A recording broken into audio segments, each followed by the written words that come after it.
एक बार भगवान श्री कृष्ण जी को मैया ने स्नान करवाया, बढ़िया से वस्त्र पहनाए और वस्त्र पहनाने के बाद मोर मुकुट बांधा और बांसुरी दी। मैया ने कहा कि बेटा थोड़ा चल के दिखाओ आंगन में। तो चल रहे हैं। अच्छा, आपने देखा होगा जब बच्चे चलते हैं ना छोटे छोटे, तो वे कुछ ना कुछ अजीब प्रकार की चाल, तो वो बिल्कुल ऐसे मान लो चटक मटक के चल रहे हैं, बड़ा ठुमक ठुमक। जब चले तो जैसा उन्होंने पैर आगे दो तीन रखे आगे इधर उधर, तो मैया को ऐसा लगा कि लाला हमारा जो है वो विशेष प्रकार के चाल चल रहा है। तो जैसा वो कदम आगे रखते हैं ऐसे आगे पैर, तो मैया ताली बजा देती है।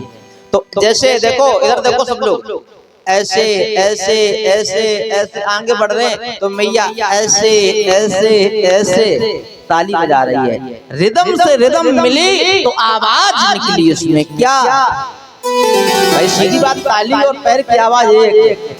तो ऐसा लगा कि मानो कृष्ण नाच रहे हो। अरे नाचे नंद लाल, क्या बताऊं, आज मेरे इष्ट की कथा मुझे मिल गई है। इष्ट मेरे राम जी भी हैं, इष्ट मेरे श्याम जी भी हैं, और अब इन कथाओं को कहकर न जाने मुझे सबको कुछ और लग रहा हो, लेकिन हमारे आंखों में आंसू छलक जाते हैं। वो दृश्य ध्यान करो कैसा लग रहा होगा, जहां 84 सिंहों का महल है, उस महल में आवाज आ रही होगी, वो कैसा लग रहा होगा। अरे नाचे नंद लाल नचावे हर की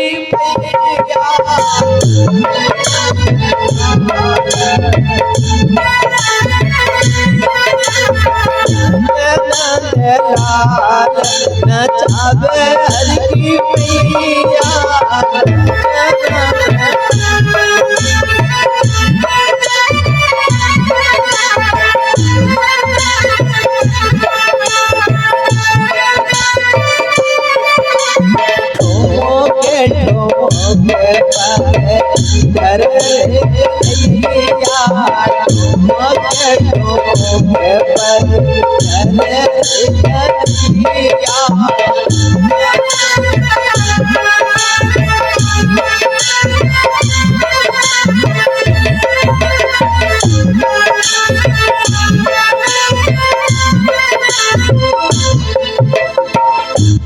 प्यारे भगवत प्रेमियों, जब ठुमक ठुमक कोई चल रहे हैं, आनंद आने लगा। भगवान कन्हैया की तरफ मैया ने देखा कि लाला तू बड़ा अच्छा चले, जरा और चल के दिखाया।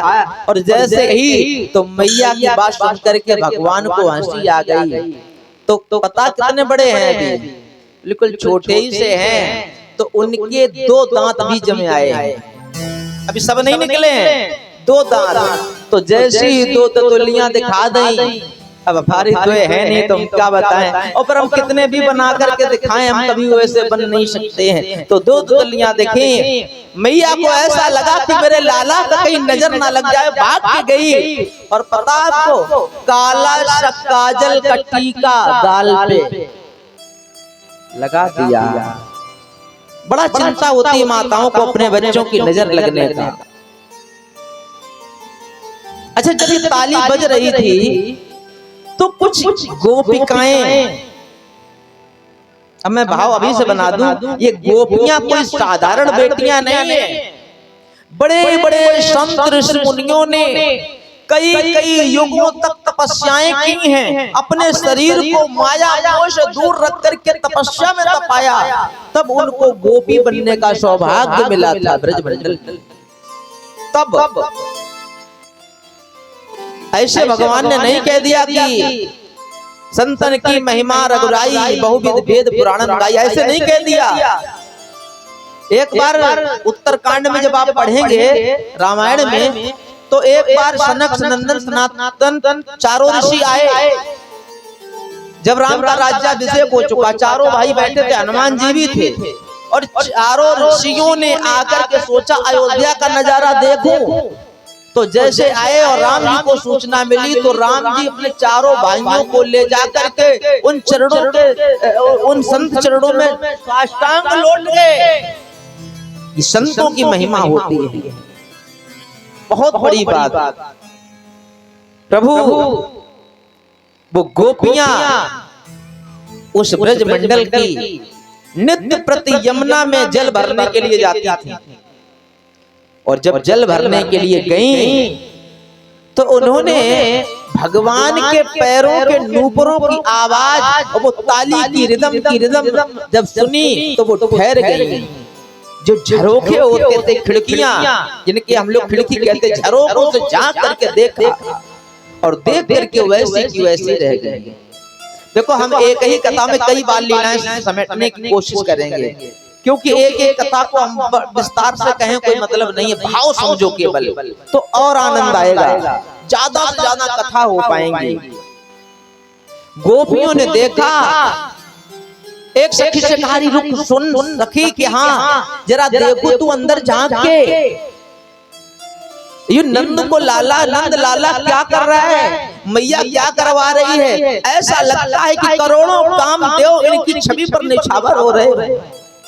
एक ने कहा, दूसरे ने सुना, अब तो झरोखे के झरोखे भर गए, सब स्त्रियां रुक गईं, गोपियां रुक गईं और देख रही हैं। तब तक ये कहानी बंद हुई। गोपियां आगे जा रही हैं मटकी लेकर के, मटकी तो हाथ में है लेकिन चित्त कहीं चुर गया है। मेरे कृष्ण का नाम एक और है, चित्त चोर। चुरा लिया चित्त को और आपस में बातें कहती हैं, बहना मैंने लाला तो बहुत देखे हैं लेकिन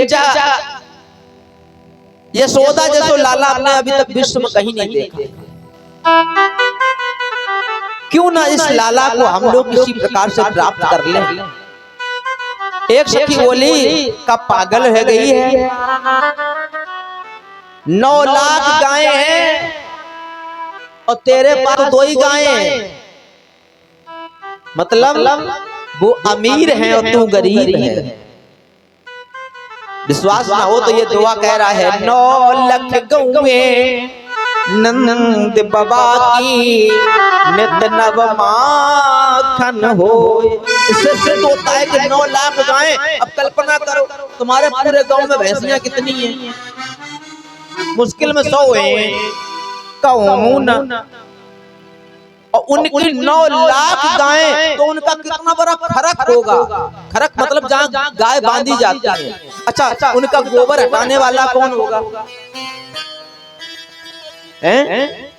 ऐसे भाव आ गया तो अभी कहते हैं ना, फिर छूट जाती। एक बार, अब थोड़ी आगे की बात है, एक बार कन्हैया जी ने मार्ग घेर लिया गोपियों का, जब बड़े हो गए थे तब की बात है। घेर लिया और उनसे कहा कि सुनो रुको, क्या? बोले दान मुझे माखन का दे जाओ। उन्होंने कहा कि बड़े आए दान मांगने वाले, तो उन्होंने अड़की दी। तो भगवान कन्हैया ने कहा कि सुनो ज्यादा अड़की ना दो, तुम्हारे जैसी गोपियां हमारे घर में गोबर उठाती हैं, गोबर हैं। तो ये आगे आएगा, प्रयास होगा, हम इसको जरूर सुनाएंगे, बड़ा अच्छा रोचक तत्व है। तो कहने लगे गोपियां, बोले भैया बड़े घर को लाला है, हम कैसे प्राप्त कर पाएंगे? तो उन्होंने कहा उपाय है क्या? जैसे कोई सोता हुआ सांप हो उसको जगा दो, शेर सो रहा हो तुम दिला एक मारो। बोले क्या करें? बोले इन पे चोरी का इल्जाम लगाओ। अच्छा, बोले कैसे? कहा हम बताएंगे, समय आने दो। विचार बना लिया और नित्य प्रति ऐसा ही वो दर्शन कर रही हैं। तो ऐसे दर्शन जब कर रही हैं तो उनके विचार आया कि ना हो भगवान श्री कृष्ण को अपने घर में बुलाया जाए। तो एक बार की बात, कई गोपियों ने, भगवान श्री कृष्ण थोड़े और बड़े हुए, इनकी बड़ी मंडली है। भगवान श्री कृष्ण, मनसुखा, छामी, संकीर्ण, बलराम भैया, श्री दामा इत्यादि बड़ी मंडली है। तो भगवान अपने बाल सखाओं के साथ खेलते हैं, गोपियां अपनी एक बार सबने विचार किया और सीधी मैया के पास पहुंची। प्रातः कालीन, मैया, हाँ अली क्या हुआ, आज बड़ा सुबह सुबह जल्दी आ गई हो? बोले हाँ आए हैं, बताओ कैसो कष्ट करो, बताओ तो मोकू। गोपियां कहती हैं मैया तुम्हारो लाला कहाँ है? बोले अभी सोए रहे हो। मतलब ये ब्रह्म मुहूर्त के तुरंत की बात। क्यों, क्या हुआ? क्या मेरे लाला ने कोई उत्पात कर दियो है? बोले बिल्कुल। क्या? अरे मैं तो हूँ तंग लाला, मैं तो हूँ तंग मैया तेरे नंदलाल से, ले जाता मटकी में से माखन निकाल के, ले जाता मटकी में से माखन निकाल के। मैं तो मैया तेरे नंदलाल से, मैं तो मैया तेरे नंदलाल से,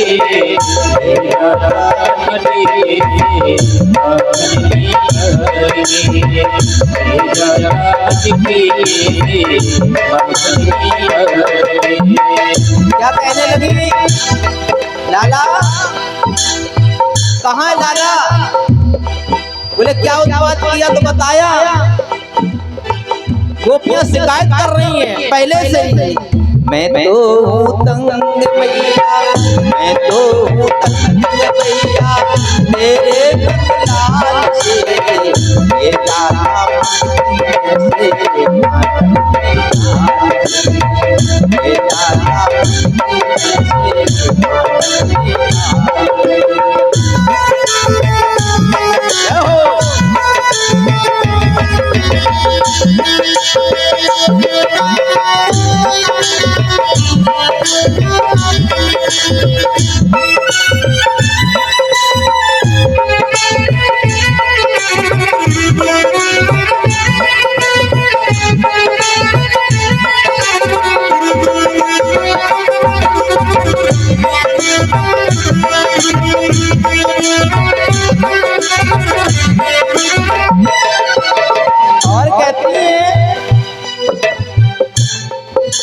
बड़ो ही खोटो है कन्हैया माखन रोज चुरावे, माखन रोज चुरावे।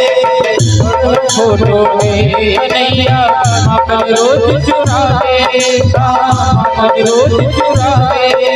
मैं जब पनिया भरने आऊं पीछे पीछे आवे, हाँ मैं जब पनिया भरने आऊं पीछे पीछे आवे।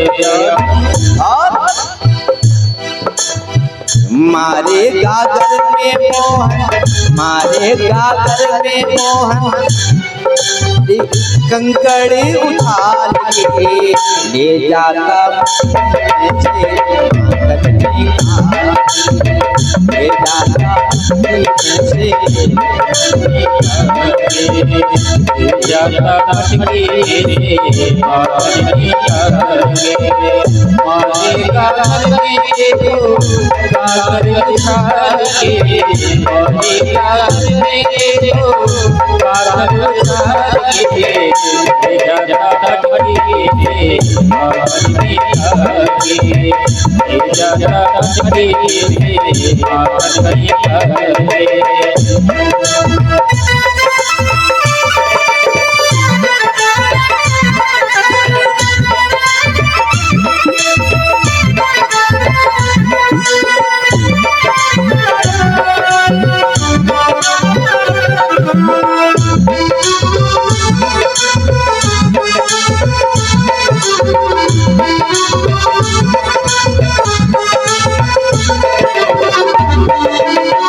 कहती हैं मैया शिकायत ये है कि ये कृष्ण जो हैं आपके लाला मेरे घर में रोज चोरी करने आते हैं। भगवान कन्हैया उठ करके मैया का साड़ी का पल्लू पकड़ के पीछे खड़े हो गए और सुन रहे हैं। क्या ने कहा हमारा लाला तो घर में रहता है, फिर आखिर में ये चोरी कैसे करने जाता है। 50 बातें की, मैं सबकी 100 की बात एक, लेकिन उन्होंने दोष लगा दिया।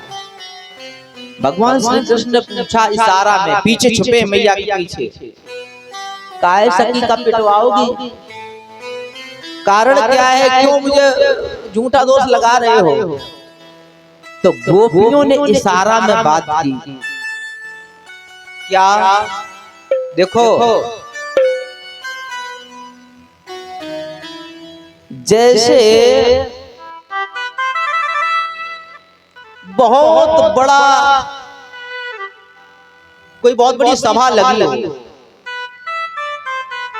अब उसमें एक प्रेमी और प्रेमिका बैठे हो, बहुत गहरी बात है, बहुत बड़ी सभा हो और प्रेमी प्रेमिका बैठे हो और प्रेमी की भाषा प्रेमिका समझ जाएगी और प्रेमिका की भाषा प्रेमी समझ जाएगा और कोई नहीं समझ पाएगा। नजर ने नजर से मुलाकात कर ली और जुबां बंद थी फिर भी हर बात कर ली। अच्छा तुम बताओ, जब बड़ी सभा में साधारण प्रेमी प्रेमिका बात समझ जाते हैं तो मेरे दुनिया में कन्हैया से बड़ा कोई प्रेमी होगा क्या? कोई अगर हो तो बताओ, ऐसा कोई प्रेमी नहीं होगा। कितना बड़ा प्रेमी, जो गरीब को, जो गरीब जिसके पास कुछ भी ना हो, केवल हृदय में प्रेम था सुदामा जी के पास और अपने उस सिंहासन पर बैठाला जहां पर इंद्र तो छोड़ो ब्रह्मा विष्णु महेश जैसे जिस सिंहासन की झलक पाने को तरसते थे। अब बताओ इतना बड़ा और कौन प्रेमी होगा। और गोपियां कौन है, कितनी बड़ी प्रेमी है। आगे रासलीला की कथा आ रही है, जैसे कानों में आवाज बंसी की पड़ी सब छोड़ के भाग गई, अपने पतियों को छोड़ के भाग गई। इतना बड़ा और कोई प्रेम कौन। नजर नजर में बात हुई, भगवान श्री कृष्ण से कहा, मैया को कुछ और सखियां बातों में उलझाए रही। कुछ सखियों ने कहा कि लाला मैं तुम्हें समझ रही हूँ कि तुम कौन हो, एक काम करो लाला, तुम बड़े घर के हो और मैं बहुत फिनी हूँ, इसलिए एक काम करो, हम तुम्हारे घर रोज तो नहीं आ पाएंगे। हम सबने ये विचार बनाया है कि शिकायत करूंगी, इस बहाने से तुम्हारे दर्शन हो जाएंगे। अब एक मुझे वचन दे दो। भगवान कन्हैया ने कहा, कहा चाहिए? बोले अपने दर्शन मुझको रोज दो। अब रोज दर्शन कैसे मिलेंगे, वो तो घर के अंदर हैं। इसलिए भगवान ने कहा चिंता न करो, हम तुम्हारी इच्छाएं पूरी करेंगे। तो भगवान ने फिर काम किया, कई अपने सखाओं को मिला करके माखन की चोरी करना प्रारंभ किया। अब तुम बताओ, क्या भगवान ने माखन चोरी की? तो चोरी कहाँ हुई है, वो तो करवाई गई है। इसलिए भगवान की चोरी नहीं, माखन की चोरी नहीं भगवान ने की, अपितु ग्वाल वालों के साथ में चोरी करने के बहाने से गोपियों को अंतःकरण में सुख देना था। पता तो ऐसी ऐसी भी कथाएं आती है। एक बार भगवान कन्हैया चोरी करने गए, एक सखी ने छुप करके बैठ गई थी और ऊपर छींके पे मटकी टांग दी। भगवान कन्हैया गए इधर उधर ढूंढा, बोले कि मटकी नहीं दिखाई दे रही और जान सब रही है गोपी भी और वो भी, बोले ये तो ऊपर टंगी है। तो एक सखा को झुकाया, उसके ऊपर एक चढ़ा दिया, वो झुक गया। घोड़ा घोड़ा घोड़ा ऊपर कन्हैया जी पहुंच गए, ऊपर कन्हैया। अच्छा गोपी का कोने में बैठे थे और ऐसे बैठी, अब ध्यान से समझना, बैठी देख रही है, उसकी हिम्मत नहीं पड़ पा रही है कि हम मना कर दें। क्यों? वो लीला देख रही थी। और जब ऊपर चढ़े, वो छोटे छोटे पैर, छोटे छोटे हाथ, और जैसे एक दूसरे को पकड़ के चढ़ रहे थे, वो लीला उसको भूल गई कि हम कृष्ण को पकड़ने के चक्कर में हैं, और वो ऊपर चढ़ गए धीरे धीरे। और कन्हैया जी जब ऊपर पहुंचे तो ऊपर से माखन हाथ से डाल के निकाला और खुद नहीं खाया, अपने से नीचे वाले जो घोड़ा बना था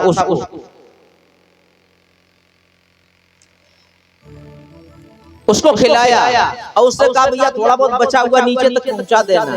अब ऐसे ऊपर पकड़ पकड़ के नीचे तक ले जा रहे, गोपी सामने। अब भगवान कन्हैया ने सोचा कि देखो मैं सबको खिला रहा, अब भाई हम भी तो थोड़ा खाएं। तो भैया देखो जैसे कन्हैया जी ने ऐसे माखन लिया और ऐसे मुंह में, ऐसे नहीं खाया था क्योंकि ऐसे खाते तो साधारण बालक हो जाते, जैसे छोटा बच्चा पकड़ के पूरा ऐसा मुंह में लगा लेता है, ऐसे लगाया और जैसे जीभ में माखन लगा घटना घटित हो गई। गोपी ओपी तो कोई नहीं बोली, वहां एक घंटी टंगी थी, घंटी वो एकदम टन टन टन होने लगी। कन्हैया जी ने कहा ये किसने घंटी बजाई? गोपी ने देखा घंटी बजी, गोपी तब भी ना बोली।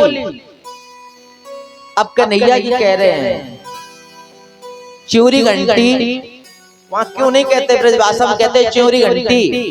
चोरी घंटी तो को अभी बजना तो का, अब घंटी से आवाज आई।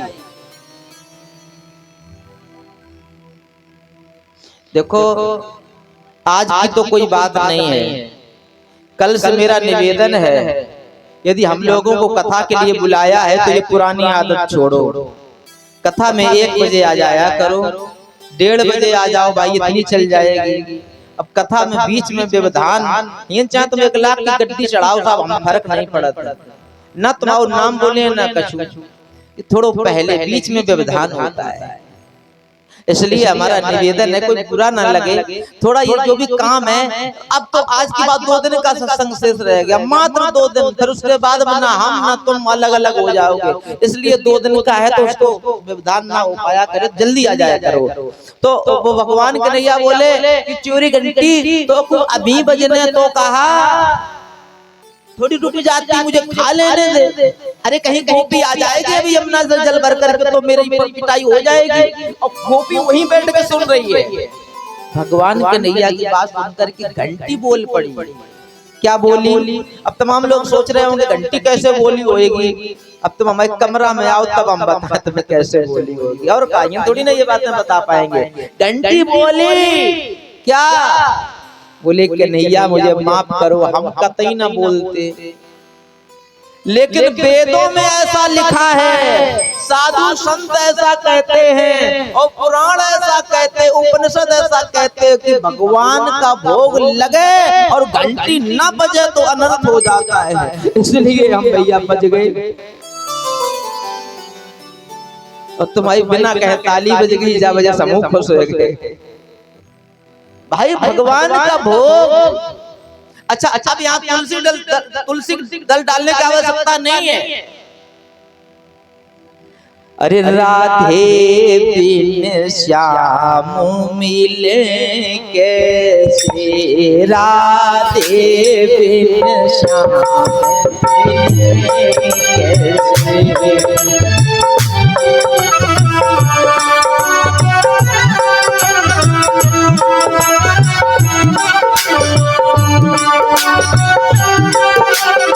देखो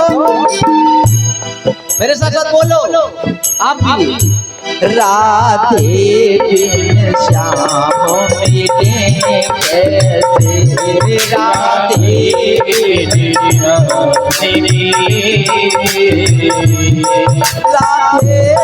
बिन श्याम मिले कैसे,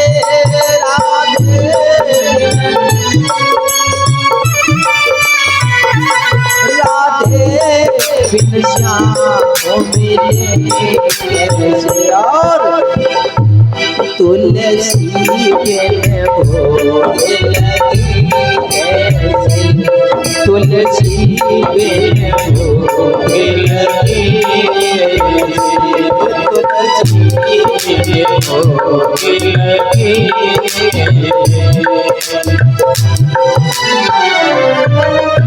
जब हम लोग भगवान को खिलाते हैं, भोग लगाते, तब तुलसी दल की आवश्यकता है। लेकिन जहाँ भगवान खुद उठा के खाएं वहाँ तुलसी दल की आवश्यकता नहीं है। हाँ, घंटी थी तो बेचारी टन टन होने लगी।